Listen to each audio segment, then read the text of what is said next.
depuis vendredi. C'est là que la décision a été prise. J'ai compté, rien que sur votre compte Twitter, 10 tweets et retweets, en plus d'une vidéo sur cette décision dont vous vous félicitez. Alors que dans la foulée des massacres du 7 octobre, c'est surtout de votre part des appels au cessez-le-feu, je suis allé revérifier, des critiques du, je cite, gouvernement d'extrême droite israélien contre, je cite, le siège de la bande de Gaza, c'est ce que vous disiez dans la foulée du 7 octobre. Pourquoi un tel décalage dans la force des messages selon qu'on est dans la foulée du 7 octobre et des pogroms du 7 octobre et dans la foulée de cette décision de la Cour internationale de justice? Déjà, on vous aura entendu qualifier de pogrom ce qui s'est passé le 7 octobre. Mais pourquoi vous n'êtes pas d'accord? Bah non, le pogrom, c'est une autre situation historique dans d'autres conditions. Mais ah, c'était pas des pogroms le 7 attendez, octobre? S'il vous plaît. C'était des massacres? Oui. Parce qu'ils étaient juifs? Oui. Donc c'est des pogroms, ça ressemble à des pogroms. D'accord. D'accord. Si c'est ça le raisonnement, d'accord. Bon. Si je peux permettre une petite correction, parce qu'ils étaient israéliens. Ah, parce que les militants du Hamas, les terroristes du Hamas ne sont pas antisémites, c'était pas pour s'en prendre à des juifs? Ah, d'accord. Bon, alors on va rester à votre première question. Jean-Luc Mélenchon met à mal un militant pro-israélien en direct. Invité sur le plateau de BFM pour réagir à la décision historique de la Cour internationale de justice concernant Gaza, le leader de la France insoumise a rapidement vu le débat s'enflammer. Face au journaliste Benjamin Duhamel, affichant une position favorable à Israël, Mélenchon hausse le ton. Il démonte point par point des éléments de langage, critique le double standard occidental sur le droit international et accuse le gouvernement français de participer indirectement à une tragédie. Il réaffirme avec force le droit des Palestiniens à vivre libre et digne. Refusant le chantage lié aux accusations d'antisémitisme, il élargit aussi son propos. Dénonciation du rôle de l'agroalimentaire dans la destruction du monde paysan, critique des accords de libre-échange, remise en cause du Conseil constitutionnel et attaque frontale contre l'hypocrisie médiatique. Avec maîtrise, il retourne chaque accusation et sort renforcé de l'échange, laissant son contradicteur déstabilisé en plein direct. Jean-Luc Mélenchon, je voudrais qu'on aborde la situation internationale. Ces derniers jours à la France Insoumise, on vous a beaucoup entendu vous satisfaire de la décision de la Cour internationale de justice qui demande à l'État d'Israël de faire tout son possible pour, je cite, empêcher tout acte de génocide dans la bande de Gaza. On va revenir dans un instant sur le fond de cette décision, mais d'abord sur la forme. Depuis vendredi, c'est là que la décision a été prise. J'ai compté, rien que sur votre compte Twitter, 10 tweets et retweets, en plus d'une vidéo sur cette décision dont vous vous félicitez. Alors que dans la foulée des massacres du 7 octobre, c'est surtout de votre part des appels au cessez-le-feu, je suis allé revérifier, des critiques du, je cite, gouvernement d'extrême droite israélien contre, je cite, le siège de la bande de Gaza, c'est ce que vous disiez dans la foulée du 7 octobre. Pourquoi un tel décalage dans la force des messages selon qu'on est dans la foulée du 7 octobre et des pogroms du 7 octobre et dans la foulée de cette décision de la Cour internationale de justice? Déjà, on vous aura entendu qualifier de pogrom ce qui s'est passé le 7 octobre. Mais pourquoi vous n'êtes pas d'accord? Bah non, le pogrom, c'est une autre situation historique dans d'autres conditions. Mais ah, c'était pas des pogroms le 7 octobre? S'il vous plaît. C'était des massacres? Oui. Parce qu'ils étaient juifs? Oui. Donc c'est des pogroms, ça ressemble à des pogroms. D'accord. D'accord. Si c'est ça le raisonnement, d'accord. Bon. Si je peux permettre une petite correction, parce qu'ils étaient israéliens. Ah, parce que les militants du Hamas, les terroristes du Hamas ne sont pas antisémites, c'était pas pour s'en prendre à des juifs? Ah, d'accord. Bon, alors on va rester à votre première question. Moi, je sais pas, je peux pas répondre pour le Hamas, mais vous, apparemment, vous pouvez répondre pour les Israéliens. Je comprends pas. Pensez sincèrement que ceux qui ont été massacrés le 7 octobre ne l'étaient pas parce qu'ils étaient juifs?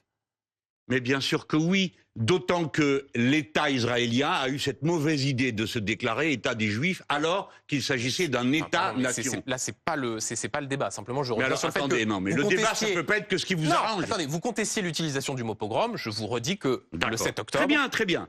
Je ne vous le conteste pas. Revenons à la question. Non, mais dites ce que vous voulez. Ça m'est égal. Pourquoi un tel décalage entre vos messages politiques dans la foulée de la décision de la Cour internationale de justice et vos messages dans la foulée du 7 octobre? Bon, alors il y a au moins une raison matérielle, c'est que j'étais pas en France et je rentrais. Mais il n'y a pas de décalage.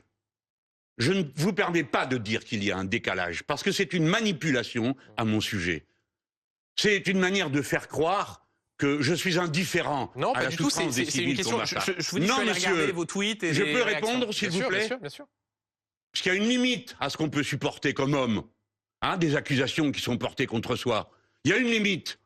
Je n'ai jamais accepté aucune forme d'acte terroriste. Jamais. Vous m'entendez? Et pas plus cette fois-là qu'une autre. Et c'est la raison pour laquelle mon premier tweet dit cessez-le-feu. Parce que immédiatement, on savait tout ce qui était en train de se produire. J'ai dit que j'étais plein de compassion pour les populations civiles qui subissent tout ça. Elles n'y peuvent rien. Et vous n'avez pas voulu qualifier le Hamas de mouvement terroriste. On ne va pas refaire le débat ici, mais... Alors ne le refaites pas. Bah non, mais je précise et je oui, rappelle... Oui, non, vous précisez rien du tout. Ce qui a prêté le diffamez. Non, Jean-Luc Mélenchon... Attendez, Jean-Luc Mélenchon. Je pose des questions, on est sur des sujets sérieux, droit international. international. Alors donc vous évitez les caricatures grotesques. C'est pas une caricature. Est-ce que je peux répondre à votre question? Vous pouvez répondre, mais je rappelle que dans la foulée du 7 octobre, vous n'avez pas souhaité qualifier le Hamas de mouvement terroriste. Est-ce que je me trompe? Écoutez, est-ce qu'on peut répondre à votre question? Est-ce que je me trompe? Est-ce que je peux répondre à votre question? Allez-y, répondez. Allez-y. Je ne veux pas de débat dans lequel il s'agit de faire le procès des gens. Voyez-vous, la situation est terrible. Il y a un massacre ininterrompu depuis plus de 100 jours. Il y a une menace sur la frontière sud du Liban. Nous sommes en train de parler d'un risque de guerre généralisée. Je ne mets pas en cause l'État d'Israël. Je mets en cause le gouvernement de M. Netanyahou. Je ne mets pas en cause la judéité. Comment pourrais-je le faire? Au nom de quoi? Qu'est-ce qui me prendrait tout d'un coup? Moi qui partage une partie de ma famille avec eux. Alors, qu'est-ce que ça veut dire tout ça? Il faut partir des faits, essayer d'y répondre avec intelligence. Pourquoi la Cour internationale de justice est si important? Parce que c'est une cour de justice, pas une guerre. Et vous avez dans la salle, d'un côté l'Afrique du Sud qui porte plainte, elle est partie prenante à l'accord, et de l'autre côté, les représentants d'Israël qui sont là. Et on se comporte comme des êtres humains. Il y a d'un côté des avocats, de l'autre côté des avocats. Il y a un accord, même les gens qui sont dans les tribunes, le nombre est limité par les deux. Donc c'est ça qui est beau. Mieux vaut le droit que la force. Et quand la Cour intervient et elle dit, qu'est-ce qu'elle a dit? Il ne faut pas lui faire dire des choses qu'elle n'a pas dit. Elle a dit, il y a un risque génocidaire. Pas il y a un génocide. Cette affaire-là continue la discussion. Comme il y a un alors risque... que, Jean-Luc, je me permets juste, pour ceux qui nous regardent, vous disiez, c'était dans un entretien à Orient 21, à Gaza, ce n'est pas de la légitime défense, mais un génocide. Ce n'est pas ce que dit la Cour internationale de justice. En effet.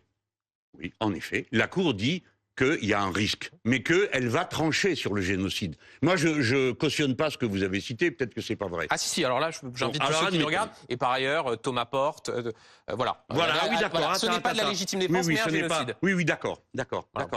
Non, parce que je contestais le mot légitime défense. Tirer sur tout le monde, tuer tout le monde, c'est pas de la légitime défense. C'est un génocide, ce n'est pas ce que Oui, la Cour parce que a dit. dans la définition que je connais, parce que je me suis intéressé au droit, je ne suis pas comme vous, j'ai pas fait d'études dessus, mais j'ai demandé comment on définit. Et on m'a dit il y a 5 points qui font un génocide. Et comme je trouvais que les 5 points étaient réunis dans le combat à Gaza, j'en ai déduit que c'était un génocide. Et d'ailleurs, la Cour de La Haye dit que sur 5 points, il y en a 4 qui convergent dans la direction du génocide. Mais personnellement, je m'en tiens à ce qu'a dit la Cour, par respect pour ceux qui ne sont pas d'accord avec la Cour. Et pourtant, c'est dur pour moi. Je ne lui fais pas dire ce qu'elle n'a pas dit. La Cour n'a pas dit que c'était un génocide, mais elle propose des mesures de prévention. Ces mesures de prévention ne sont pas un droit de la partie plaignante, c'est un devoir pour tous les autres. Et comme nous, les Français, nous avons signé cette convention, nous avons aussi un devoir. C'est pourquoi, suite à la décision de la Cour, et c'est ça toute son importance, nous devons participer aux mesures de prévention. C'est-à-dire, par exemple, cesser de vendre des armes. C'est-à-dire, par exemple, refuser de commercer avec tout ce qui représente... Israël retient que la Cour ne demande pas un cessez-le-feu. Ce n'est pas son rôle. Alors, si, l'Afrique du Sud le demandait. Peut-être que l'Afrique du Sud demandait, mais comme l'a parfaitement fait la Cour, ce que je vais vous dire va vous horrifier, enfin horrifier un certain nombre de gens qui nous écoutent. Voilà. Le droit international n'interdit pas la guerre. Vous, moi, on peut dire, on ne comprend pas, on préférait... Mais elle fixe des règles. Elle fixe des règles à la guerre. Et par conséquent, une cour de justice ne peut pas intervenir du moment qu'elle n'a pas dit que c'était un génocide. Elle ne doit donc pas dire « je vous ordonne de cesser les combats », parce que ça, c'est une décision politique. C'est la raison pour laquelle, d'un point de vue juridique, il n'entrait pas dans ses compétences, ni de dire cesser le feu, ni, monsieur Duhamel, ce qu'on pourrait dire, « mais comment ça se fait que la Cour dit rien sur le Hamas ?» La Cour a déjà répondu. Elle dit « mais le Hamas, c'est pas un État, donc je ne peux pas me prononcer ». Il y a des limites et il faut les comprendre. Surtout nous qui demandons à s'appuyer sur le droit international. Il y a bien des fois où on enrage, on dit « ah mais il pourrait quand même aller plus loin ». Moi aussi, j'aurais préféré qu'ils disent cesser le feu, et je ne cesserai de dire encore ce soir que la solution de tout le problème, c'est le cessez-le-feu immédiat. Et encore une fois, je ne confonds pas mon attaque contre une politique colonialiste qui est celle de M. Netanyahou avec une critique de l'existence d'Israël que je ne ferai pas, d'accord? Et que ce soit bien clair. Vous n'êtes pas antisioniste? Comment ça? Non, c'est une question. Est-ce que vous considérez que est-ce que vous êtes antisioniste? M'en fous, c'est pas le sujet pour Non, moi. mais c'est Non, mais je ne suis pas d'accord. Alors, je suis pas le premier. Hein. Il y a eu des débats interminables, y compris dans la communauté, sur est-ce que le sionisme, c'est la doctrine obligatoire de tous ceux qui veulent protéger le droit pour les Juifs de vivre comme tout le monde et de ne pas être assassinés, de ne pas être pogromisés, etc. Parce que nous, les Français, avant de donner des leçons, on ferait bien de se souvenir que dans ce pays, on a expulsé 11 fois les Juifs. Que ceux qui ont inventé le premier signe distinctif des Juifs, dans la rue, c'est Saint-Louis, figurez-vous, Charles IX, dont la statue énorme est dans l'hémicycle du Sénat. Ah ben alors justement, vous parlez de ça, je voulais juste vous interroger sur la hausse des actes antisémites. On a appris la semaine dernière, plus 1000% depuis le 7 octobre. Oui. Comment est-ce que vous expliquez cette hausse vertigineuse? Je ne l'explique pas, mais je le condamne. Et je condamne les actes aussi islamophobes. Ce qui serait bien. C'est pas, il y en a, bien sûr, vous les condamnez, mais en termes de, de quantité. Ah voilà. Non, mais c'est non, mais je veux dire, attendez, je comprends. Jean-Luc Mélenchon. 1000 injures ne valent pas un mort. Attendez. Peut poser les choses oui, sans allez-y, je vous en prie. Je vous dis juste. Donc vous condamnez l'attaque, la tentative d'incendie contre une mosquée aussi. Évidemment. Comme moi. Mais pourquoi, Jean-Luc Mélenchon, quand je vous interroge sur la hausse des actes antisémites, tout de suite les actes islamophobes. Pourquoi vous m'interrogez à moi sur la hausse des actes antisémites parce qu'on est en train de parler, vous me dites à l'instant, en France, on a expulsé 11 fois les Juifs, donc je vous pose une question là-dessus. Oui, et alors quelle est la question? Mais donc la question, c'était comment est-ce que vous expliquiez cette progression vertigineuse des actes antisémites? Je trouve ça lamentable, et je suis pour que soient punis ceux qui les commettent.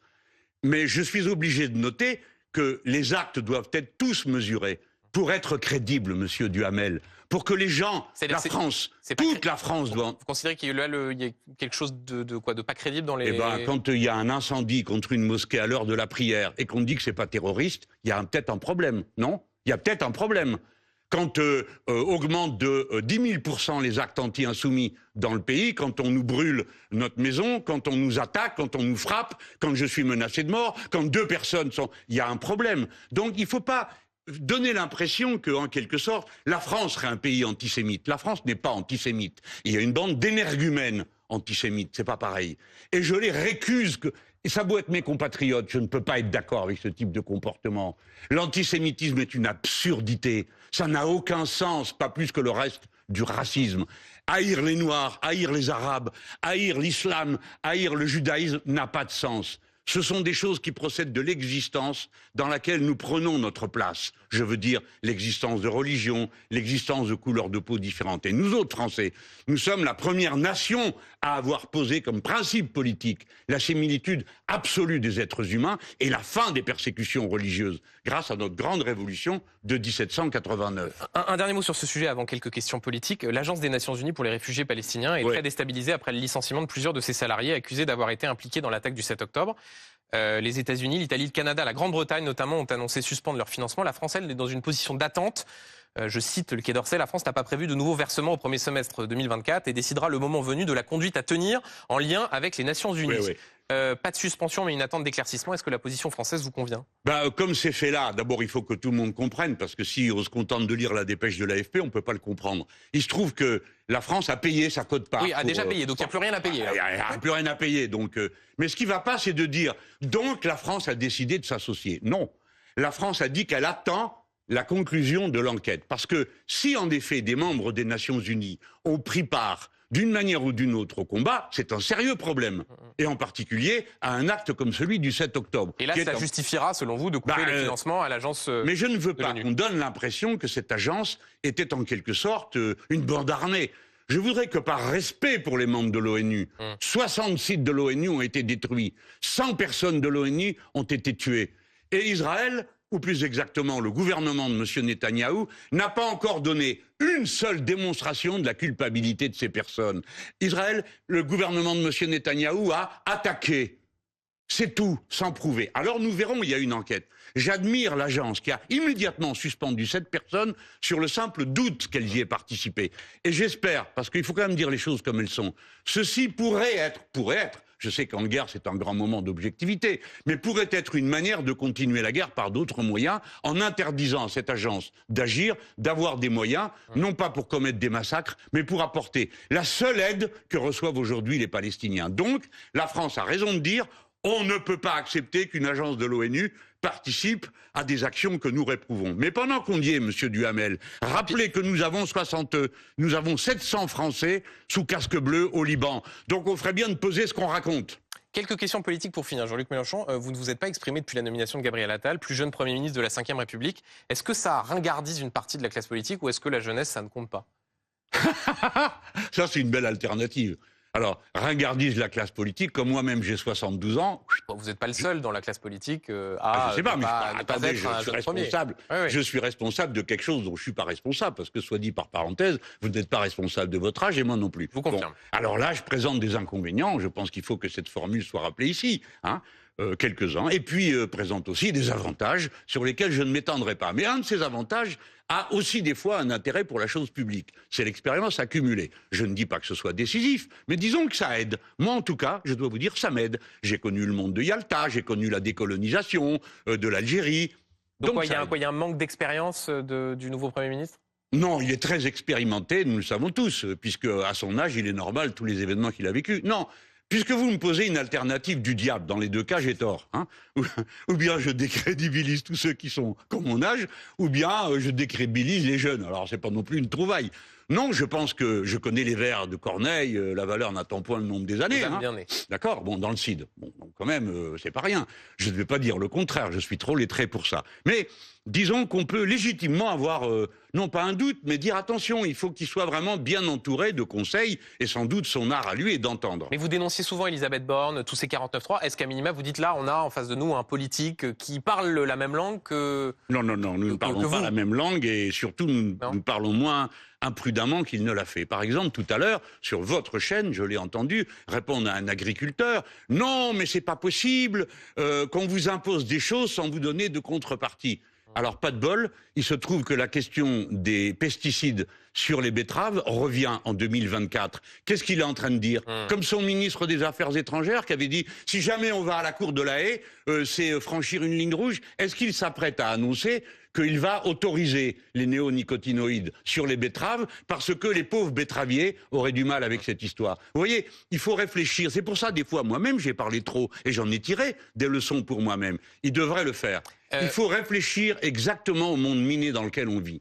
Vous devriez l'inviter plus souvent parce qu'il se méfierait de vous comme ça. Je continue, Jean-Luc Mélenchon. Dans moins de 5 mois auront lieu les élections européennes. Votre tête de liste n'est pas officiellement désignée, même si on parle de Manon Aubry. Est-ce que vous-même, vous pourriez décider de mener cette liste aux européennes? Et pourquoi faire? Parce que non, vous mais n'avez pas de attendez. mandat. Bon, alors, il faut que je mette de l'ordre dans ma manière d'être. Mon opération, je me mets en retrait, est complètement ratée. Parce que, immédiatement, le nombre des problèmes où on a eu besoin de moi a fait que j'ai dû revenir beaucoup trop sur la scène. Moi, je veux faire autre chose. Ma manière de participer au combat doit être différente. J'ai écrit un livre, j'espère qu'on a montré cette belle première page. J'ai travaillé très sérieusement et à fond, tout en étant impliqué dans la bataille des retraites. Donc tête de liste, pas question. Attendez, maintenant, non, mais je veux bien dire les choses. Ouais. Nous avons d'abord un personnage formidable, qu'est Manon Aubry. C'est la plus jeune présidente de groupe au Parlement européen qui ait jamais eu. Elle dirige un groupe dans lequel il y a des partis qui commencent par des communistes, et à l'autre bout, on a le Sinn Féin d'Irlande, d'accord? C'est pour vous dire. Cette femme a cette capacité. Elle a tenu bon dans des débats d'une complexité terrible, et des fois contre sa propre opinion, quoi qu'elle m'en ait raconté, parce que je sais qu'elle prend sur elle. C'est donc un personnage expérimenté, c'est une femme, et elle sait mener ses affaires. Donc je ne vois pas de raison pour que nous en changions. Mais, si nous décidions autrement, nous déciderons autrement. Ah, donc il y a une possibilité. Mais il y a une possibilité. Une astérisque en bas du contrat. Non, vous pourriez tomber raide mort dans une seconde. Oui, j'espère pas. Moi non plus. Ouais. Il manquerait plus que ça me saboterait mon émission. Bon, donc, non, je ne vous le souhaite pas et vous ne me le souhaitez pas non plus.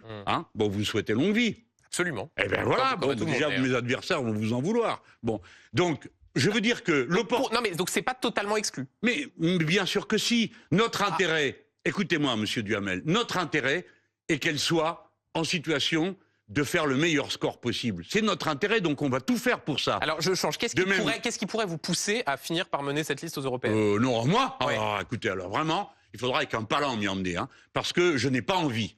Ça compte beaucoup, l'envie. Donc que ces choses-là soient bien établies. Mais ce qui est intéressant, c'est que je veux que tout le monde comprenne que nous sommes investis à fond. Ce n'est pas une élection comme une autre. C'est en quelque sorte le premier tour de l'élection présidentielle. Parce que personne ne croit que l'Europe puisse changer à la fin d'un vote sur les européennes. Et en l'état, dans les sondages, vous êtes derrière Raphaël Glucksmann, dont on dit qu'il est en dynamique. Voilà, très bien, parfait. Il est en dynamique, il est passé de 11 à 9. C'est une dynamique qui nous convient.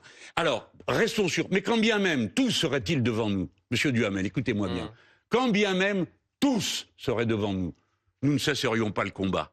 Parce que nous n'avons pas toujours été devant. Mais si nous avons été devant à 2 reprises, c'est parce qu'on n'a jamais cessé le combat.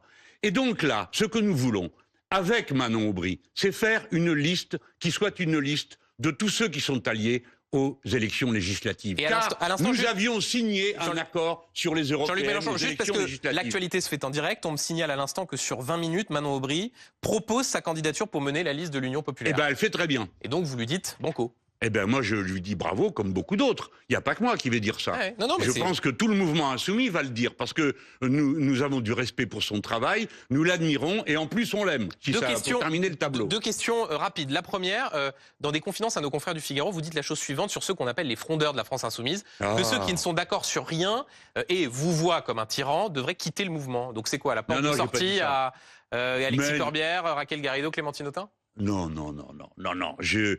J'ai quand même été suffisamment piqué sans réagir pour avoir le droit de temps à autre. En plus, je vous signale que c'était un des trucs que vous adorez, vous les journalistes, c'est les déjeuners de presse. Alors on tchatche. Ouais. Et alors, ce qui est une tchatche se transforme en une information. Moi, j'ai dit, écoutez, en tout cas, il m'embêtait comme vous, à me dire, oui, mais. Alors j'ai dit, écoutez, moi, ça me saoule, ça m'intéresse pas. Je peux pas mieux vous le dire. Bon, ça m'intéresse pas. Ce qui m'intéresse, c'est par exemple de voir mon camarade François Ruffin, qui lui gagne des voix pour le mouvement insoumis. Oui, lui, vous le ménagez, hein. On sent que... Bah parce que c'est sérieux. Parce que Alexis Corbière, Raquel Garrido, Clémentine Autain, c'est pas sérieux? Je veux pas dire ça, ce sont des gens très intéressants. Certains ont eu peut-être des mots un peu vifs à mon égard, en disant que je suis nuisible, par exemple. On a le droit de le penser que je suis nuisible, mais mieux vaut le faire à l'extérieur de la tente que dedans, hein, d'accord, voilà. C'est tout, ça va pas plus loin. Non, mais attendez. Non, mais juste une dernière question. Tout le monde est bienvenu et je ne chasse personne. Et une dernière question, Jean-Luc Mélenchon. On dit que le mois de janvier de chaque année est le mois des bonnes résolutions. Est-ce que l'une d'entre elles, pour vous, pourrait être d'assumer enfin que vous serez candidat à l'élection présidentielle de 2027? Voilà, dis donc, pourquoi je ferais ça? Pour dire les choses, tout le monde se dit que que cette mise en retrait, vous le disiez vous-même, n'a pas franchement fonctionné. Vous continuez à être un acteur. Je vais essayer de faire mieux pour me mettre en retrait. Donc, est-ce que ce serait pas plus simple de dire les choses? Et voilà. Je serai candidat en 2027. Et en plus, là, un dimanche soir du mois de janvier, à BFM, avec Monsieur Duhamel, qui aurait aussitôt droit à une prime. Si c'est pour la prime, je dirais ce que vous voulez. Mais pour la beauté du geste. Ah ouais, pour la beauté du geste. Si je faisais ça, je serais un bel imbécile. Pourquoi?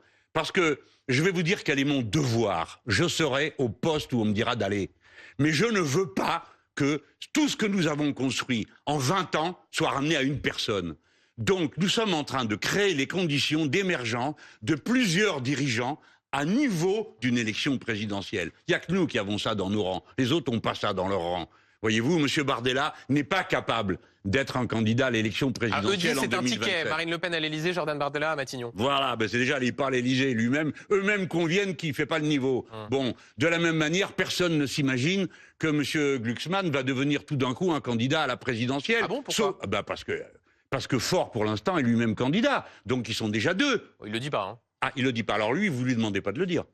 Si, mais enfin, disons que c'est plus plausible vous concernant que concernant Olivier Faure. Je termine de dire que tout le monde... Là, je vais faire l'aveu de ma stratégie profonde.